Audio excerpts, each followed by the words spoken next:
नमस्कार साथियों, कैसे आप सभी लोग। आप सभी का स्वागत है हमारे इस यूट्यूब चैनल पर, जहाँ पे मिलती है आपको पैरामेडिकल से जुड़ी सारी अपडेट। तो आज हम लेकर आए हैं कुछ वैकेंसी जो रहने वाली है आपके पैरामेडिकल फील्ड के अंदर, और क्या है, कितनी वैकेंसी है और कितनी पोस्ट है टोटल है। साथ ही साथ एजुकेशन उनको क्या चाहिए उसके बारे में हम बात करेंगे। लास्ट डेट और फर्स्ट डेट क्या रहने वाली है उसको हम डिस्कस करने वाले हैं। जैसा कि आप देख सकते हैं, आपके सभी के सामने हमने एक एप्लीकेशन फॉर्म खोल रखा है, जिसके अंदर मेंशन किया गया है कि the on application portal on the institute website, ये SGPGIMS वेबसाइट जो कि यहाँ पे क्लियर पूरी दी रखी है, सेल रिमेन एक्टिव 19 मई से रहने वाली है, एक्टिव रात को होगी और ये जून तक 9 जून तक रहने वाली है, रात का 12 बजे तक मान के चल सकते हैं। तो यहाँ पे उन्होंने कुछ बेसिक डिटेल्स दे रखी है अपने कॉलेज या फिर इस इंस्टीट्यूट के बारे में, क्या इंस्टीट्यूट डिटेल है वो भी इसके अंदर दे रखी है। ठीक है, यहाँ पे उन्होंने थोड़ा सा इलिब्रेट कर रखा है कि भैया कौन सी वैकेंसी है, कौन सी रहने वाली है, उस चीज़ को लेकर यहाँ पे इन्होंने बताया हुआ है। जैसे कि परफ्यूजनिस्ट की बात करें तो यहाँ पे इसकी वैकेंसी जो नंबर ऑफ टोटल वैकेंसीज है 3 रहने वाली है, 6 पे रहने वाला है, C ग्रेड है। ठीक है, ग्रुप C में रहने वाली है। टेक्नीशियन रेडियोलॉजी की बात करें तो उसके अंदर 5 पोस्टें हैं, 6 पे रहने वाला है। मेडिकल लैब टेक्नोलॉजिस्ट तो उसके अंदर 2 वैकेंसी है, उसका भी 6 पे रहने वाला है। टेक्नीशियन रेडियोथेरेपी है या फिर टेक्नीशियन रेडियोथेरेपी की बात करें तो 2 वैकेंसी यहाँ पे मेंशन है।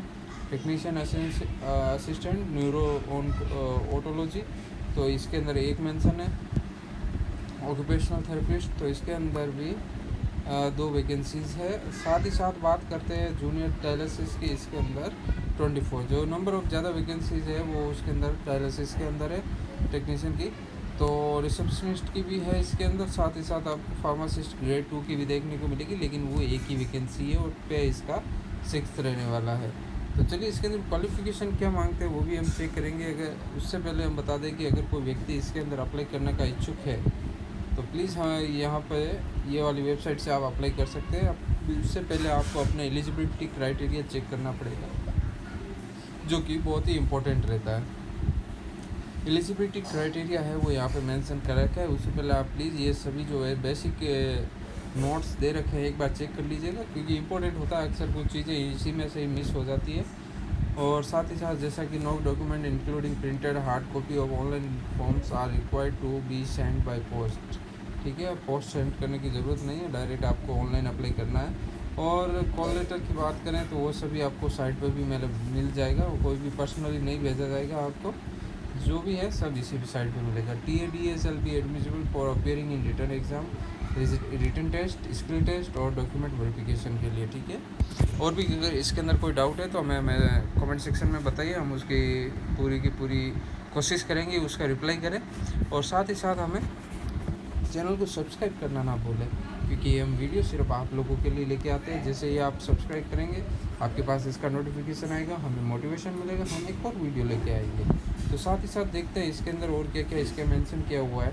कि जैसा कि देख सकते हैं यहाँ पे एप्लीकेशन फ़ी, यहाँ पे स्ट्रक्चर उन्होंने मेंशन कर रखा है कि भाई कितना क्या रहने वाला है स्ट्रक्चर। एप्लीकेशन OBC की बात करें तो 1000 रुपये फीस है, 180 रुपये इसके अंदर GST है, तो टोटल 1180 रहने वाली है।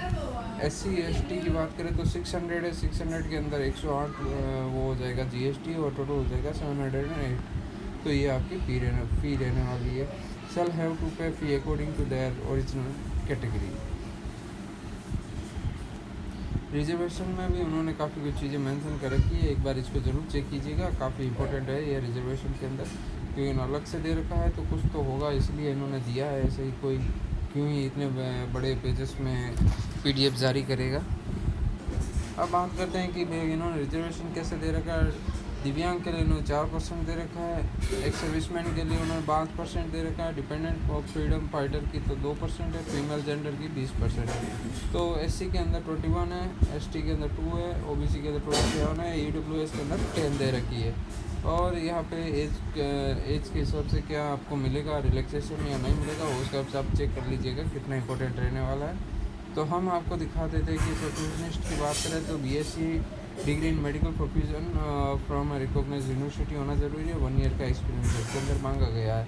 और बात करें रेडियोलॉजी की, तो रेडियोलॉजी के अंदर 12th 10+2 plus with science subject और इक्विवेलेंट फ्रॉम रिकॉग्नाइज्ड यूनिवर्सिटी और 2 साल का डिप्लोमा होना ज़रूरी है उनके पास में, 1 साल का एक्सपीरियंस भी होना चाहिए। अगर बीएससी है तो 3 साल का कोर्स होना इंपॉर्टेंट है।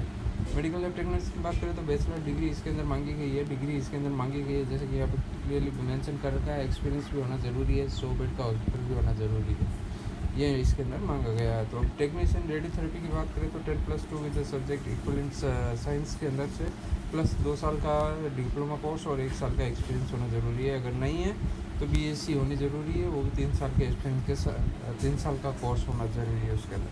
Technician assistant BSc degree speech and hearing from a recognized institute और BSc in speech and hearing, clinical experience in hospital neuro otology, तो ये चीज़ें आपके पास होनी ज़रूरी है। अब बात करते हैं जूनियर ऑक्यूपेशनल थेरेपिस्ट की, तो इसके अंदर इंटर साइंस और master degree in occupational therapy MOT। और बात करते हैं टेक्नीशियन डायलिसिस की, तो बीएससी इन डायलिसिस होना ज़रूरी है, साथ ही साथ में एक्सपीरियंस भी होना ज़रूरी है। ये चीज़ें आपके पास में रहनी चाहिए जो कि इम्पोर्टेंट होती है सभी के लिए। और हम बात करते हैं रिसेप्शन के बाद में फार्मासिस्ट की ग्रेड 2 के अंदर रहने वाली है, जो diploma in pharmacy from recognised university और रजिस्टर्ड होना चाहिए। डिज़ायरेबल है कि वे 2 साल का एक्सपीरियंस रिलेटेड फील्ड में होना चाहिए। अगर डिग्री है वो भी रजिस्टर्ड होना ज़रूरी है। हाउ टू अप्लाई, यहाँ पे सब कुछ स्क्रीन बाय स्क्रीन यहाँ पे मेंशन कर रखा है, कैसे करना है, कैसे अप्लाई नहीं करना है, वो सभी आपको देखने को मिल जाएगा। एग्ज़ाम होगा जो CBT टेस्ट होगा, कंप्यूटर टेस्ट होगा, उसके अंदर the application can print their hall ticket admit card for the computer based test online from the institute official website। यहाँ पे ऑफिशियल वेबसाइट पे आपको इसका एडमिट कार्ड मिल जाएगा, वहाँ से आप प्रिंट करके एग्ज़ाम के लिए अपीयर हो सकते हैं। साथ ही साथ कंप्यूटर बेस्ड के अंदर क्या क्या है वो सभी यहाँ पे मेंशन कर रखा है। मिनिमम मार्क्स है या फिर मैक्सिमम मार्क्स है वो सभी यहाँ पे मेंशन। स्किल टेस्ट भी होगा, इसकी भी आपको तैयारी करते रहना चाहिए, तैयारी में कोई ढिलाई ना हो। Total marks of the tight contention the tie breaking rules will be as follows, तो यहाँ पे ये सभी चेक कीजिएगा, काफ़ी मेंशन कर रखा है रूल्स वगैरह इन्होंने। और जैसा कि यहाँ पे देखो नोट्स वगैरह दे रखे हैं, यहाँ पे बेसिक रूल्स है वो सब इसके अंदर अप्लाई किया गया है।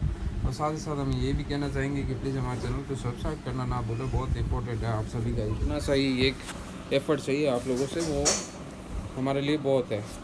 अब यहाँ पे step by step procedure for converting raw score into normalised score, यहाँ पे वो भी मेंशन कर रखा है। तो और भी अगर कुछ चाहिए तो यहाँ पे इन्होंने सब कुछ ऑलमोस्ट बता रखा है कि भैया कैसे आपको क्या क्या कन्वर्ट करना है। और बात करते हैं तो इलस्ट्रेशन की बात करते हैं, तो वो भी इन्होंने मेंशन कर रखा है।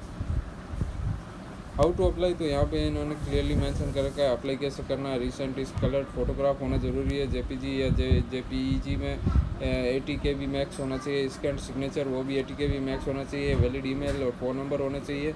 क्या क्या स्कैन सर्टिफिकेट होने चाहिए, marksheet certificate for 10th and 12th, diploma, graduation, post graduation and other as per the essential desirable qualification in PDF format होना जरूरी है। ये चीज़ें आपको PDF फॉर्मेट में चाहिए होगी। कास्ट सर्टिफिकेट एंड सब कास्ट सब category if applicable, domicile certificate if applicable and experience certificate if applicable, ये भी आपको PDF फॉर्मेट में चाहिए होगा। ये चीज़ें आपके पास में होनी ज़रूरी है, तभी आप अप्लाई कर सकते हैं। Candidates are requested to visit this site first, then go through the following documents: advertisement with how to apply, frequent asked questions, help desk। ये चीज़ें आपको देखने को मिलेगी, इसके हिसाब से आप अप्लाई कर सकते हैं।